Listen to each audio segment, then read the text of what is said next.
दिल्ली की रात में गर्मी अभी भी बाकी थी। शहर ज्यादातर सो रहा था।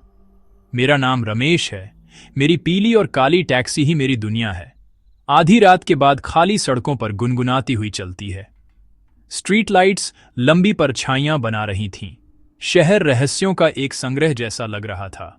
मैंने गुनगुनी चाय पी। रेडियो पर पुराने गाने बज रहे थे। वही मेरा अकेला साथी था। आज रात मैं निकोलसन रोड पर पुराने ईसाई कब्रिस्तान के पास से एक शॉर्टकट ले रहा था। एक ऐसी जगह जिसकी अपनी बदनामी थी। ऊंची दीवारें, गहरी बेलें और शांत पेड़ मुझे सिहरन दे रहे थे। सड़क पर रोशनी कम थी। कमजोर स्ट्रीट लाइट्स के बीच अंधेरे के पैच थे। मेरी हेडलाइट्स ने टूटी हुई सड़क और सोते हुए कुत्तों को दिखाया। सब कुछ बहुत शांत था। शहर की सामान्य आवाजें गायब थीं। उस सन्नाटे में, कब्रिस्तान की नजर में, मैंने उसे देखा। एक अकेली आकृति गेट के पास एकदम स्थिर खड़ी थी। वह कब्रिस्तान के गेट के बाहर खड़ी थी, सफेद साड़ी पहने हुए। उसका चेहरा छिपा हुआ था। उसने न तो हाथ हिलाया न बुलाया, बस इंतजार कर रही थी, जैसे मेरा ही इंतजार हो। मैं धीरे हुआ, बेचैन था, लेकिन सवारी तो सवारी थी। मैंने खिड़की नीचे की। मैडम, क्या आपको सवारी चाहिए? उसने अपना सिर मोड़ा, आंखें छिपी हुई थीं, फिर कार की ओर सरकी और पिछली सीट पर बैठ गई। एक अजीब सी गंध, पुराने फूल और गीली मिट्टी टैक्सी में भर गई। सन्नाटा छा गया जब मैंने उसकी मंजिल का इंतजार किया। कहाँ जाना है मैडम? मैंने पूछा। उसकी फुसफुसाहट, घर ले चलो। कोई पता नहीं, बस एक ठंडा आदेश। उसने आगे इशारा किया, बिना कुछ बोले। डर समा गया, लेकिन मैंने गाड़ी चलाई। मना नहीं कर सका। मेरी टैक्सी हमें दिल्ली की रात में और अंदर ले गई। उसने मुझे खामोश इशारों से रास्ता दिखाया। बाएं, दाएं, अपरिचित संकरी गलियों में। वह एकदम स्थिर बैठी थी, पलकें भी नहीं झपक रही थीं। उसकी मौजूदगी डरावनी थी। शहर धुंधला गया। पुरानी टूटी हुई इमारतें और अंधेरा परिचित दृश्यों की जगह ले रहे थे। हवा ठंडी हो गई। चमेली और मिट्टी की गंध भारी पड़ रही थी। मैंने बोलने की कोशिश की, लेकिन उसने मुझे अनदेखा कर दिया। उसकी खामोशी शब्दों से ज्यादा भारी थी।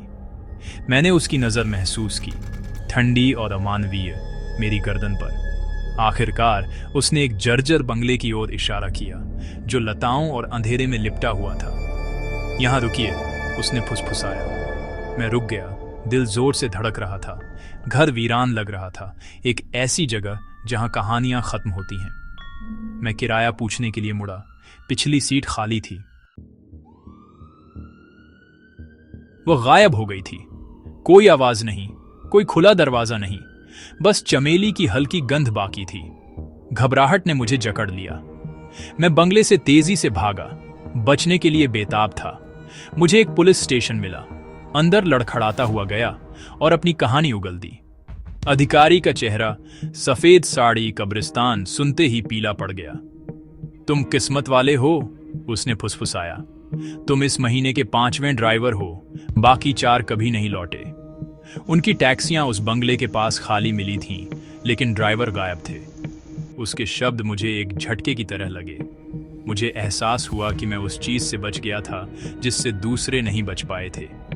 डर असली था, कहानियां सच थीं। अधिकारी ने मुझसे दिल्ली छोड़ने, भूल जाने का आग्रह किया, लेकिन मेरी टैक्सी ही मेरा सब कुछ थी। मैं वापस रात में कदम रखा, अंदर तक हिल गया था।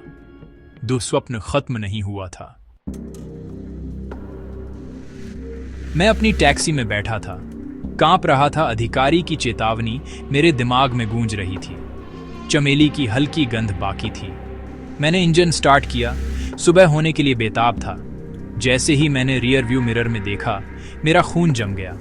वह वहीं थी, सफेद साड़ी, सिर ढका हुआ, मौत की तरह शांत। इस बार उसने अपना सिर उठाया। मैंने उसका चेहरा देखा, पीला, आंखें काली और खाली, होंठ एक ठंडी शिकारी मुस्कान में मुड़े हुए थे। उसकी फुसफुसाहट ने कार को भर दिया। दूसरे बहादुर थे, वे चीखे, अब तुम्हारी बारी है। दिल्ली की रात का अंधेरा छा गया। मेरी कहानी दूसरों की तरह शहर के रहस्यों में समा गई। मेरी टैक्सी की गुनगुनाहट खामोशी में बदल गई और रात ने मुझे अपना बना लिया।